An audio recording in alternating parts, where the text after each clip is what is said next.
Good morning, we hope you're well. It is Monday morning and it is the 11th of May. Hard to believe we're into May. The 11th of May already. It really is, isn't it? Hope you're keeping well. We're going to have a lot on the programme this week in advance of the partial, I suppose, bringing in of different businesses and relaxing of restrictions next Monday. For example, we want to know if you're a front-line healthcare worker or if you're looking at going back to work. What about creches? What about childcare? Is there a case that if you're a creche owner, would an insurance company actually insure your staff to go to mind children in other people's houses? We're hearing that that might not be happening. If that is the case, we want to hear from you, please. 083 333 975, because I suppose people do want to go back to work, but if the facilities and if all the other things are not in place to go back to work, then you may not be able to go back to work. We'll be looking at issues such as that during the week. We're also going to be following on. We've done a lot in the last 4 or 5 weeks on the idea of the Irish troops in the Lebanon and in other places serving under UNIFIL. That's the United Nations banner. A lot of troops were supposed to be home this week from the infantry battalion in the southeast. 330 troops approximately. Some due to be home tomorrow. We're going to be talking to different people about that. It's really distressing for the families, and we've a lot coming up in the programme. We're also going to be talking to Dermot Jewell, the Consumer Association, on the government plans to back holiday credit notes. Jeff Plant will be joining us about obesity and about COVID. So if you want to text in any questions for our Dr. Jeff Plant for later on in the programme. We're going to be talking to a chef or a baker, we're not sure who, regarding brown bread. Brown bread recipes, the hottest lockdown in Germany. So we want to know about your favourite brown bread or soda bread recipe. We'll also be talking about the Grace case with Daniel McConnell from the Irish Examiner. Firstly, we're going to look at communions. Last weekend, the weekend just gone, a lot of communions were due to take place around Waterford and the South East. A lot of people have spent hundreds upon hundreds of euros, deposits on bouncy castles, hundreds of euros on dresses and accessories. Aisling Duggan is joining us. Aisling is one of those mammies. She's a single mother, 2 young children, 13-year-old boy, and she has a little girl. Aisling, what is your daughter's name? Her name is Ella. Ella, and she was due to make communion the 9th of May. Okay, so just the weekend just gone, yeah? Yeah. And tell us about the excitement, and was she so looking forward to it at the start of the year and last year and building up with the class and everything? I suppose the whole build up to the communion and all their practicing that they were doing, the excitement was building within her, and she was so eager, to get a dress. And we were dress hunting, and we came across a dress that she picked herself. And it was just totally amazing. And it was her personality, everything that she wanted. And my jaw just hit the ground because I knew it was her, and it had no pick of me being involved in it. And I just said, if that's the dress you want, we will get it. And tell me about the dress and her personality, and how do they match up so well? Ella has her own fashion. She likes to pick her own clothes. I cannot bring Ella shopping with me because it won't work out.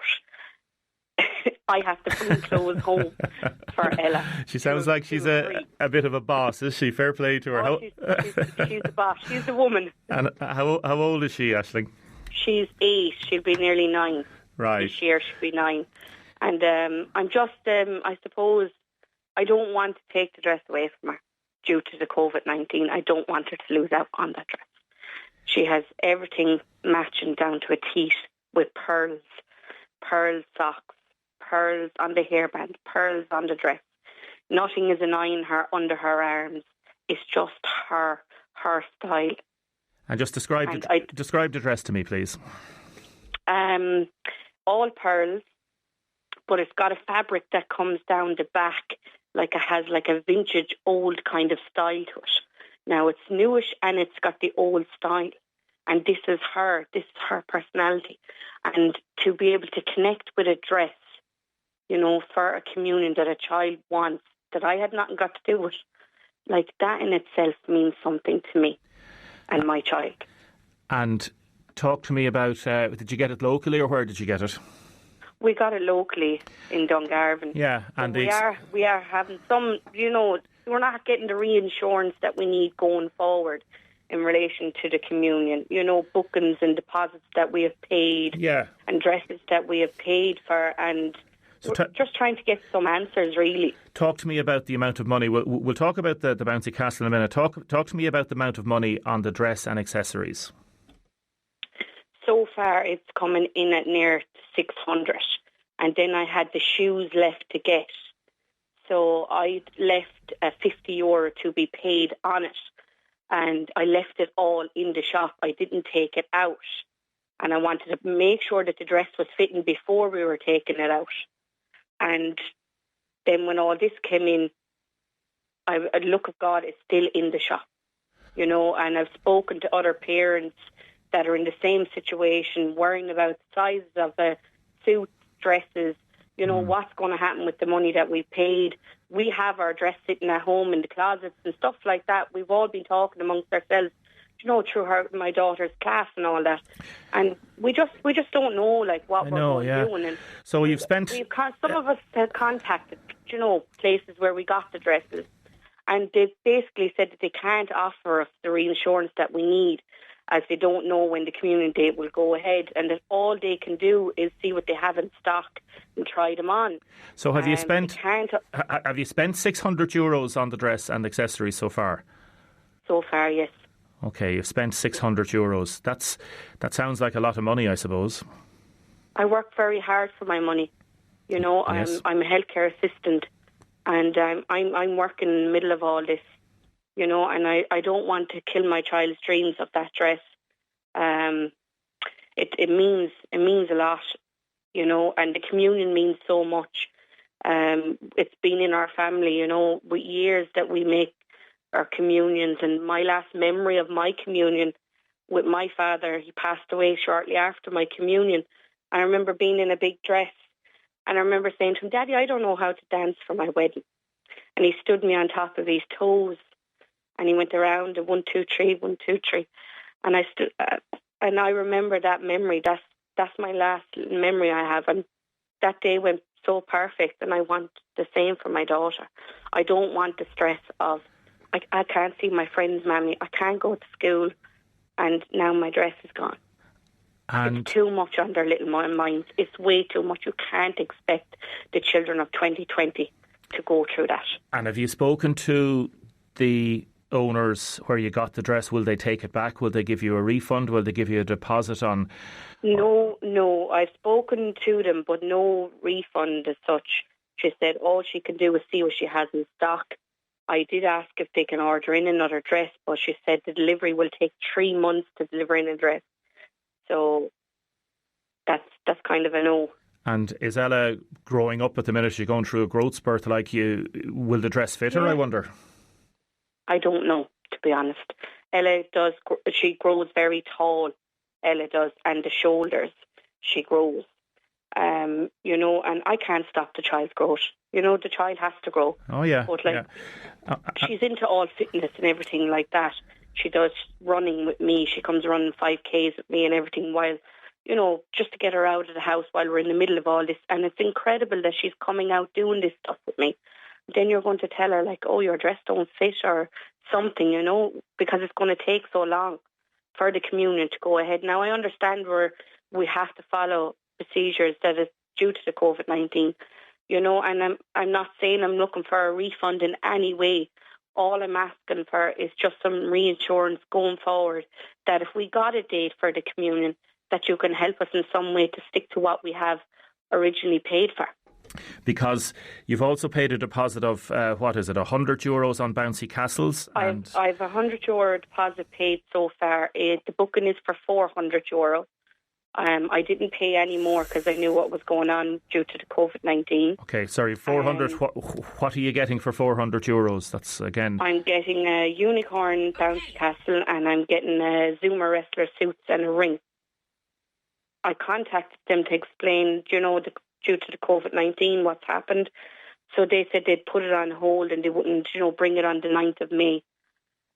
Then I contacted them back, and I spoke with them on the phone, and they simply just said that I had till the end of 2020 to use up my deposit, that I didn't need to pay the full amount of the 400, that I could use my deposit money, but it had to be used by the end of 2020.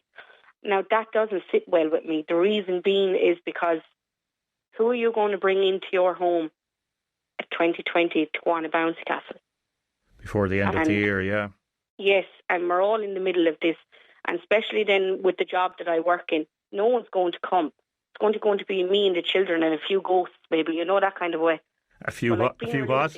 A few ghosts, maybe. But being realistic, he said to me to have a party. And I was like, are you for real? And he was like, yeah, and your kids' birthday's on. And I was like, they're not in the summer. And I wouldn't throw a party, now in the middle of all this, you wouldn't.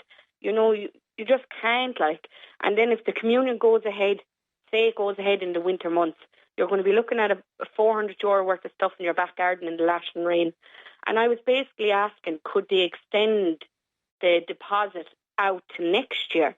And next year I'd be more at ease sitting down to have a function, if this changes the way everything is going with COVID-19. And what did they say? But no.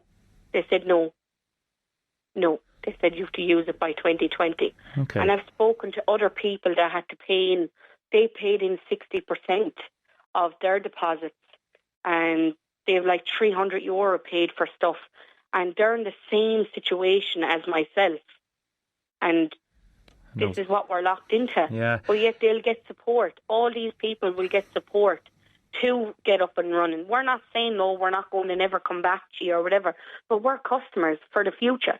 We're staying local with everything that's going on. Yeah. So if they could be fair with us, we'll be fair with them. And what about the weekend just gone? Did some people have little communion parties, do you know, or was there much going on? No, nobody had any big communion parties. They had some cakes, in quarantine for my communion and stuff like that, where it was just a mother and child. Yeah. That was it. What did you do yourself, Aisling? Did Ella put on the dress at the weekend? No, sure. Her dress is still in the shop. It's still in the shop. But we did. She did speak to me about it, but I'm working, so I've been stuck with work, and our hours are being coming up and coming up and coming up. So we just passed the day away, and I told her not to worry. That the day will go ahead, and it's going to be really nice. It's going to be lovely. I'm still teary-eyed, because it didn't. But just getting her out on the bikes and taking her mind kind of off things. And how does that's the best way. How does it make you feel, Aisling? The dress or the COVID-19? Well, the entire situation between the COVID and then the dress and how it affects little children and the stress that you'd be under and the money. How does it make you feel? I have a lump in my throat constantly. I have 2 children's futures on my hands. And you don't know what way the outcome of all this is going to be. And I'm a little bit hurt, and I'm kind of very hurt over, all this money that may go down the drain on me. But I do worry. I worry about the future, and I worry about getting out of the COVID-19 and the position that I'm in. And I just hope and pray to God that I myself come out safe, and my children. Aisling, thank you, and mind yourself, and we'll say hello to Ella for us, and we'll talk to you again soon, hopefully. Thank you very much. Thanks, Aisling. 051-846-123. Laura is awaiting your calls. Mary phoned in to say, does that woman realise that the communion is about the sacrament with God? This new type of communion idea is ridiculous. Another caller said she got her daughter's dress in TK Maxx, €100 for everything, including shoes. No need to spend that amount of money. Breda is 74 years of age. She phoned up to say that when she made her communion, there was a woman up the road, Maggie Donnelly, who made her dress. We bought the material in town, 2 and 6pence is what it cost. We borrowed a headdress and it was passed down to my sisters. A dose of cop on is what some people need. Too much money being spent on things. Another lady has phoned in, texted in to 051 to 083 3333 975. That's our text and WhatsApp number, 083 3333 975. I agree with what Aisling had to say. I have spent €400 on a communion dress to date. No information. The dress won't fit. No one to buy it. No refund. It's disgraceful. Whereas others are texting in saying, oh my God, am I hearing things? €600 for a communion dress? I'm shocked. Surely the day is about the religious element rather than everything else around it. Another texter, OMG, I'm a nurse, a frontline worker, doing everything to keep this horrible disease away, keep my patients safe. This is a pandemic and people are dying. Some are losing their jobs. People need to cop on. Their children will make their communion when it is safe to do so. Another texter, I really feel for all communion and confirmation children. It's sad, but they are all safe and alive. Damien, is this a communion dress or a wedding dress? Who in the name of God would spend that amount of money? I bought a wedding communion dress at Dunn's, plain and simple, €80. And that's what we should be doing. As Aisling said, she has a special affinity with communions herself regarding her father and her father having died and the memories of that. So she's fully entitled, I suppose she would say, to spend as much as she sees fit. Another texter regarding deposits and getting money back. Could you please find an answer to this? I booked a hotel for a communion and as you know, they didn't happen. The hotel, though it's in Waterford, won't give the deposit back, €300. We were told unless they get a new date, when the new date arrives, they will put it towards that. If they don't get a new date, then they'll give the money back. I need this money now. And now the hotel won't respond to my emails. Another texter, I have a lot of sympathy for these communion children, but now maybe parents should learn that they don't need to spend such vast amounts of money. And would you ask that lady, is the sacrament all about the dress, says another texter. Keep your texts and comments coming in, 083 3333 975. We're going to be talking to more people about the very distressing situation regarding loved ones being in the Lebanon and other countries. Now, keep your texts and your comments coming in. I am going to be talking to Shelley Cotter in a minute, PRO of the Wives and Partners of the Defence Forces and Mairead in Lismore. Firstly, a lot of people texting in about what Aisling from Dungarvan had to say. Aisling Duggan, what an absolute joke, spending that kind of money. Another person saying, I'm shocked that that kind of money can be spent. Others saying, fair play to her. It's her money. She can spend it as she wishes. I'm sure her daughter will feel like a princess. Communion is not about spending €600 on accessories and dresses and shoes. This is ridiculous. Other texters, can all schools make the decision in future that communions be made in school uniforms going forward? This would take away an enormous expense for families. A number of people have texted in about that. Oh my God, can people please stop getting on to this woman for the amount of money she is spending? It's not coming out of your own pocket, it's for her daughter. And if she wants to spend €1,000, and if she has the money to spend, she should be able to spend it. Another texter, regardless of the event, the company should honour all deposits. It's the same for wedding dresses. People may lose a fortune. Refunds should be given, and this would make good business sense. Another person saying, isn't it up to everyone what they pay for their own dresses? Now, I think we've got Shelley on the line. Good morning, Shelley. Good morning. Thank you very much for joining us. Shelley Cotter, PRO of the Wives and Partners of the Defence Forces. Your husband is in the Navy and you founded this organisation 3.5 years ago. We're going to first, if you can hold on the line for a minute, Shelley, is that okay? No problem at all. We're going to talk, hopefully, first to Mairead. Mairead, it's very difficult. We'll be talking to Shelley in a minute about the national perspective in terms of the relatives. But what have you heard? Nothing? Nothing, Damien, no. Told was it 2 weeks ago that it'll be the end of June. Yeah. Or it could be possibly the middle of June, but it definitely won't be after June. But, that's still not good enough, you know what I mean? That's not a set date, you know what I mean? Yeah, we got a text from Anne, whose husband is in the Lebanon as well, and she texts me and says that they were told on Saturday that the June dates might be rejected by the United Nations. Have you heard anything about that? No? I haven't heard anything, really, to be honest with you. I'd say he might be just not telling me now at this stage because it's actually so upsetting, Very, very upsetting. Tomorrow he should be coming home. You know what I mean? It's 6 weeks since the UN asked for no rotations and they still haven't got anything back. It's 17 days for Ireland to look for an exemption and they still haven't heard a word.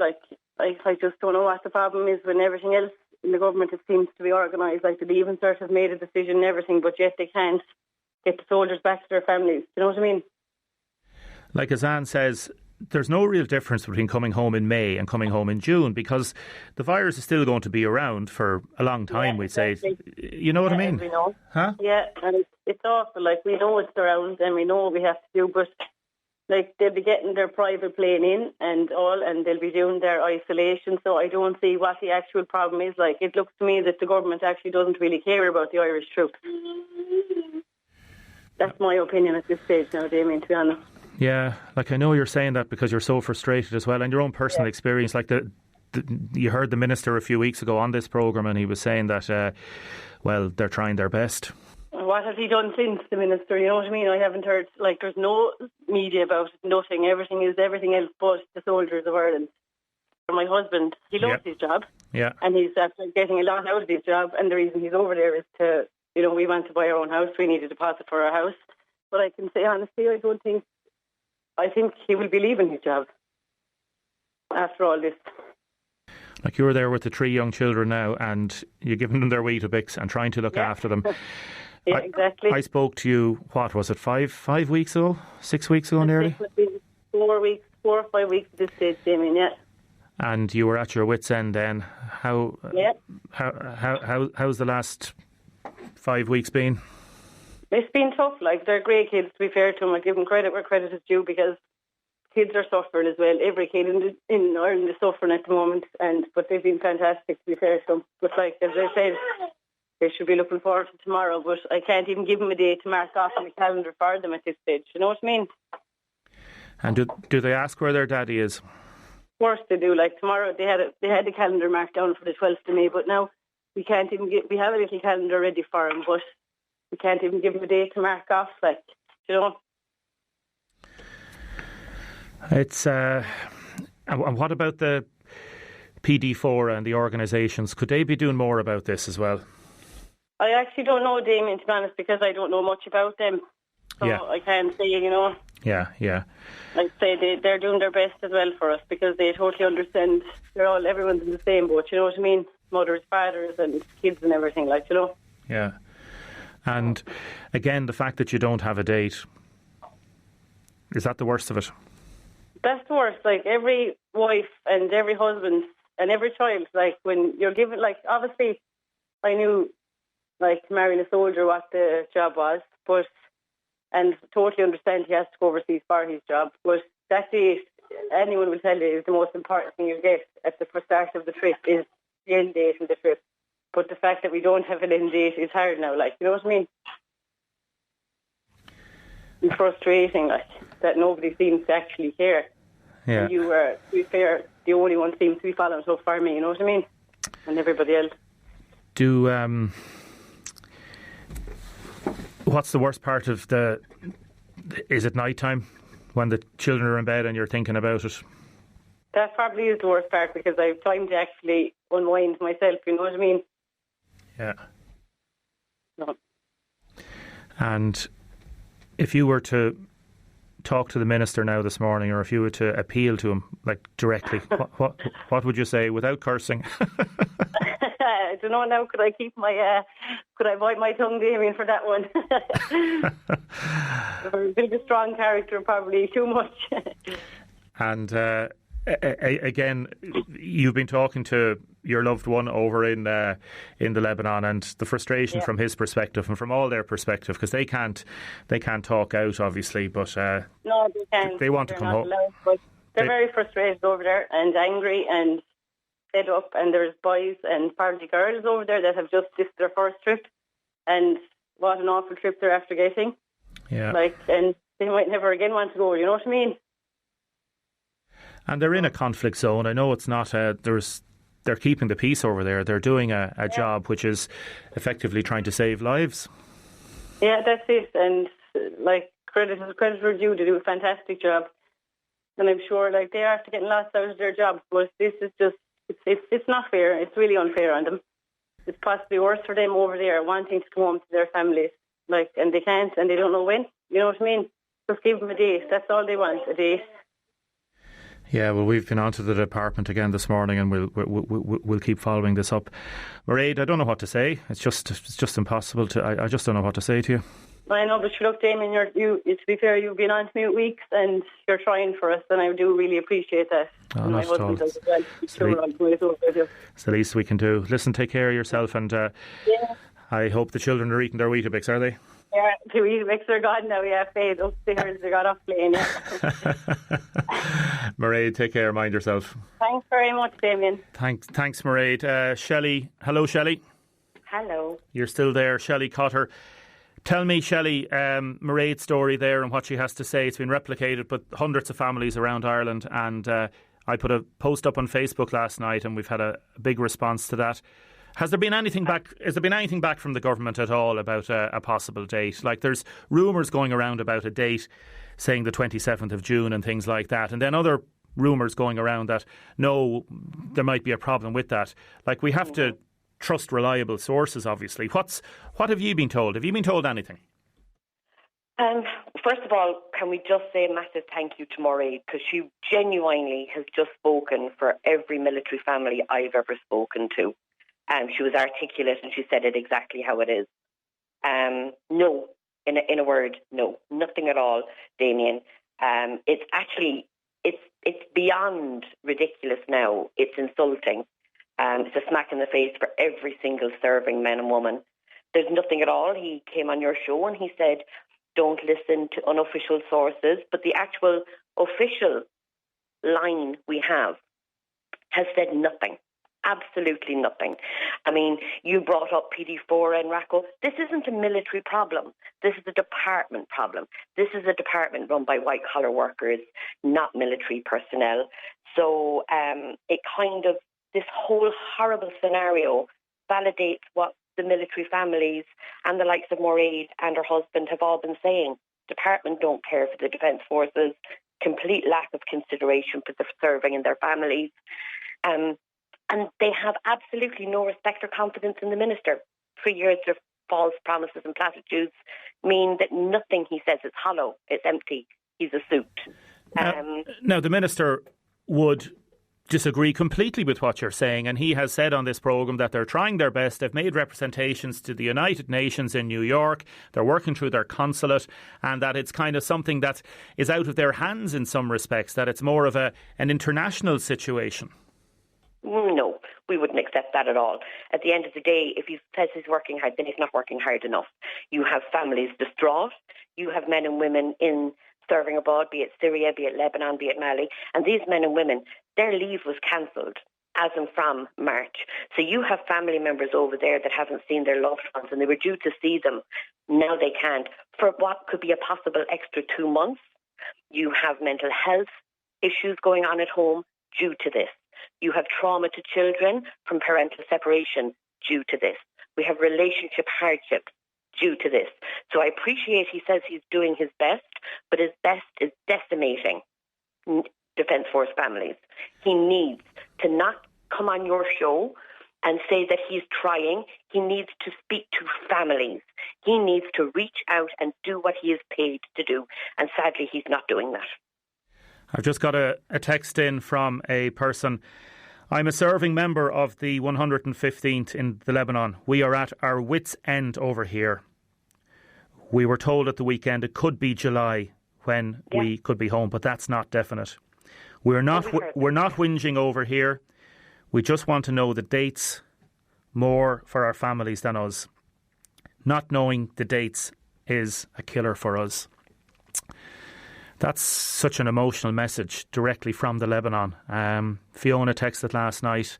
It's so distressing for the families. It's just ridiculous, and it's so sad, isn't it, Shelley? This wouldn't happen in any other sector, in any other work sector. they're bound by a contract that means the department do everything. They're not. That person texting into you now, technically, could get into a lot of trouble for that because they're not allowed to speak out. They are absolutely gagged. It's horrific.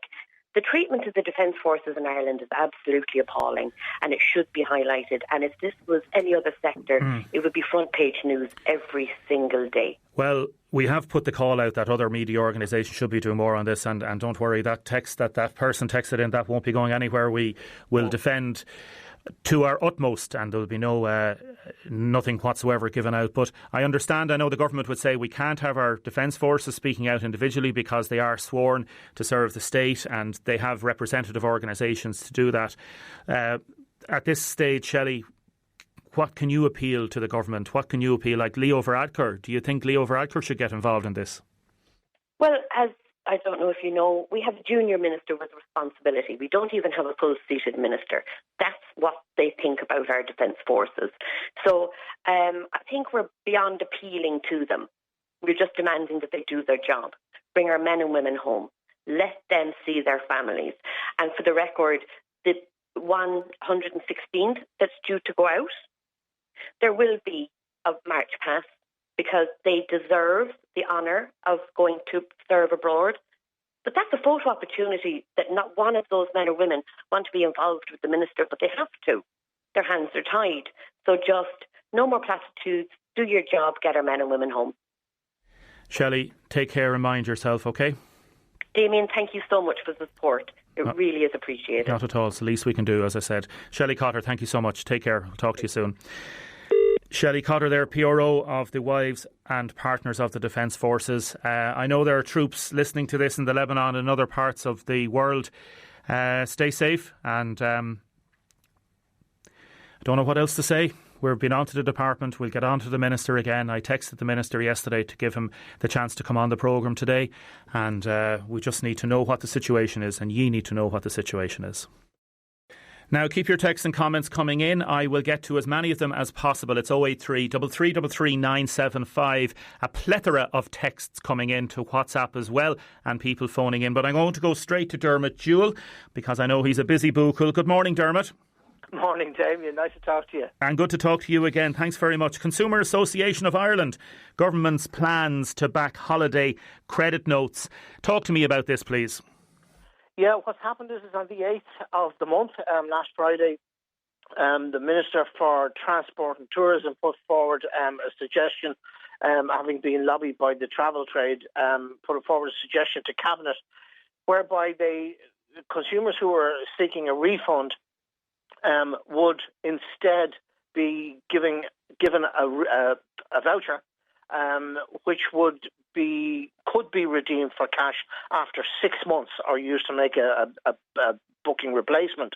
But the problem, and most importantly, I suppose, is that this would be a state-backed voucher. In other words, if the travel agent went out of business, it's only to do with package holidays. If the travel business went out of business, then the validity of it would be supported by the state and you get your money back. But the bottom line of it is we're back to where we started, which is consumers are not getting refunds. They're being given vouchers with a redeemable value, but not immediate, which is a problem. It is a problem, yeah.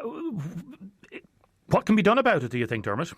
Well, nothing, because I'll be playing with you. I mean, since this situation has started, we've watched airlines become very...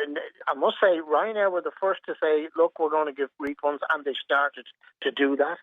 Then I think they recognised the dilemma they had in trying to meet the demand for refunds. We all know just how significant. They're a massive airline, big right across the EU.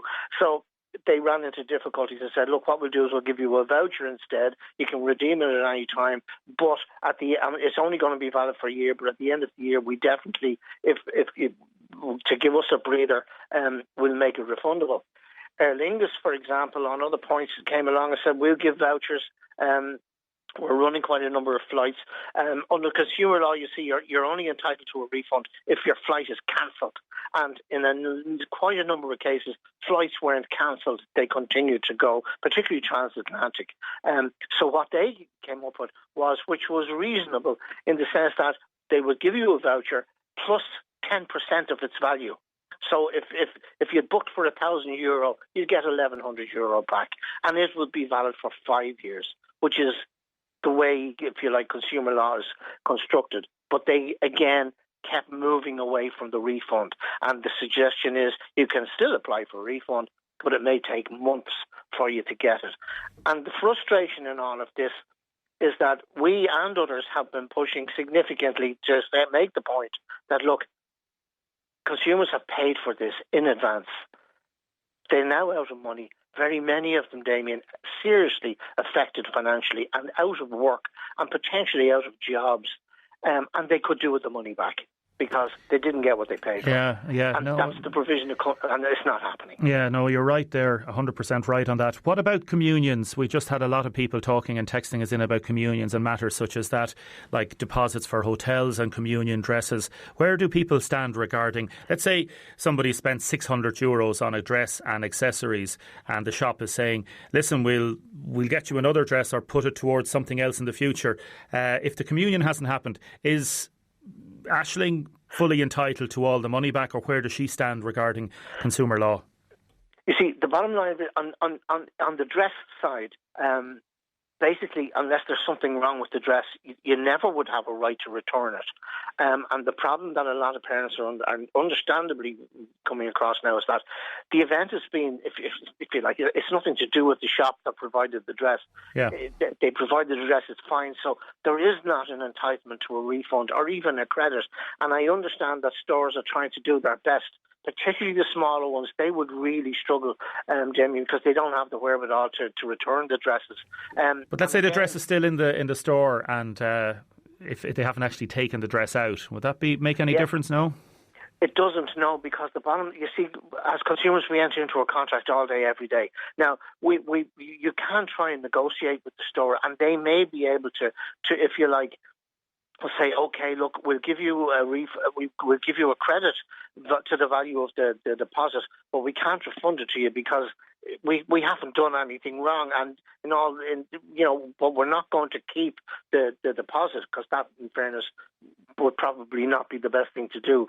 So trying to find solutions are not going to be easy. The very, very difficult one is where somebody else had a dress and had it either made or altered, and because that has involved money. It's not the fault of the individual who provided the dress that the event hasn't taken place. So there's a big dilemma, and I think there's a lot of goodwill out there, but it's very hard to do especially when you're a small business and you don't have the money.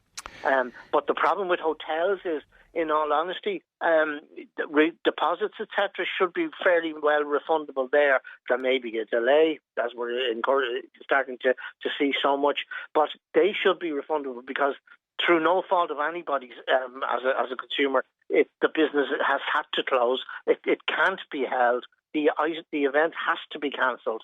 And as I say, very many people wouldn't even be allowed to cross the threshold of the hotel. So in that circumstance, yes, a refund should be forthcoming. I'm just not certain when it will happen, because, again, we're trying to be fair here and acknowledge that everybody is out of business, basically, for the time being. And one final question, Dermot, if you don't mind. Good morning, Damien. Is there any truth in the rumour that you have to use a voucher? I think this is about the holiday vouchers in certain months. I applied for my voucher in March, but I haven't heard anything yet. Do you know anything about that? No, if it's a Ryanair voucher for travel, then you have the opportunity to use it any time across a year, and then it's valid for a refund. With the Aer Lingus voucher, it's valid for any time across the next 5 years. The problem is, and I can put my hand up in the air here, you don't see it, but it is, I would be one of those soldiers who's waiting since the beginning of March, or the middle of March, for a voucher. And it hasn't arrived from Aer Lingus. So they seem to be very, very slow to issue. And again, I kind of understand the dilemma, but at the same time, if you've paid your money and you've opted for a voucher, you would think that somebody would move heaven and earth to get you the voucher so that you could rebook now before prices go up or something ridiculous happens, because we've already made the point it's a dangerous situation when you're accepting a voucher on the word of somebody who's saying, look, we'll still be here in 5 years' time, or we'll still be here in a year's time. Dermot, thanks very much for joining us this morning.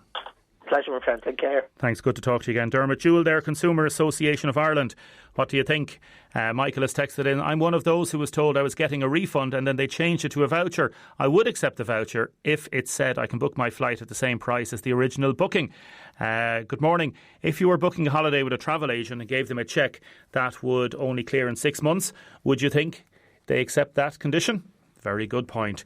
Another texter, Colette, what would Dermot think the difference between a travel agent and a tour operator? Sorry, Colette, I didn't get a chance to answer that question. Keep your texts and comments coming in, 083 3333 975. Now, some of the items have run over a little bit, so I'm not going to have too much time with Daniel, but we want to do this because this is an important matter. Daniel McConnell, Irish Examiner, good morning. Good morning, Damien. How are you? I'm good, thank you, Daniel. Daniel, can you give us the update on the Grace case, please? We heard about the potentially that it was going to go to the Cabinet. Has it actually gone to Cabinet, this matter? No. So ultimately the matter is still under consideration with Simon Harris, the Health Minister, and his line junior minister, Finney McGrath, who basically has been in charge of this issue.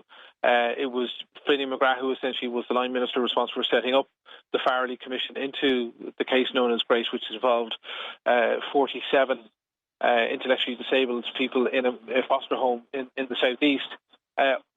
That obviously was kicked off in 2017 and it was due to take a year, but there have been a number of requests for extensions of time.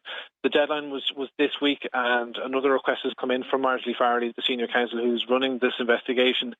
But it's fair to say that both Simon Harris and Finney McGrath are not overly pleased with the length of time that it's taking, so they're not minded to necessarily give her a full extension. But what I understand was certainly the kind of talk over the weekend is that she might be given 12 to 14 weeks additional time to wrap up her inquiries. She was obviously arguing that the onset of the COVID crisis had impeded her team's work in terms of trying to bring it to conclusion. But as I said, there is an unhappiness in government that it is taking so long. Also, what is clear is that many of the families of the victims involved are less than happy with the tone and tenor of the investigation. They have found it very adversarial, and you know they have been less than pleased with how it's gone on. So there's a lot riding on this. Obviously, you know the Conor Dignam report, which is the previous report into what went on at that foster home, set out an awful lot. But this commission of investigation or commission of inquiry was supposed to really nail it down 100%. But there have been considerable difficulties, of course, given the number of the people involved are non-verbal. So trying to extract evidence out of them is difficult. Given the time lag that some of this dates back, more than 20 years, there's a difficulty there. The key, I suppose, person involved, or the foster father, has long since passed away. So, there is an absence of evidence there, which is obviously impeding the Commission's work. But as I said, there is a demand from the government side to get this wrapped up as quickly as possible. So what we're likely to see in the coming days is a granting of maybe a slight extension, but certainly not another year that I think Marjorie Farrelly may have been looking for. Yeah, like 12 weeks, not an awful lot of time sometimes for these things to finish up. But when is the next Cabinet meeting due, Daniel? They're due this week. It's either tomorrow or Wednesday, but we'll certainly know by, I'd say, later this evening whether or not it'll be tabled on the agenda of the Cabinet or not. But certainly that there are a lot of eyes waiting as to see progress in relation to this, because it's not just the case of Grace. There was a decision taken at the start of all this to separate Grace's case out first and get that dealt with first, and then look at the other 46 who are probably seen as less critical, but nonetheless important. So I think there's a strong desire from the other families to try and see this matter progress, because obviously as long as the Grace case is still under consideration, their case is kind of waiting in the wings. As I said, there are a lot of eyes waiting on this at the moment. So we should have an update within the next 24 to 48 hours, I would think. Okay, we might come back to you later in the week then. Daniel, thanks very much for joining us. Appreciate it. Thanks, Damien. Thank you very much. Daniel McConnell there, Irish Examiner, political editor on the Grace case. Keep your texts and comments coming in.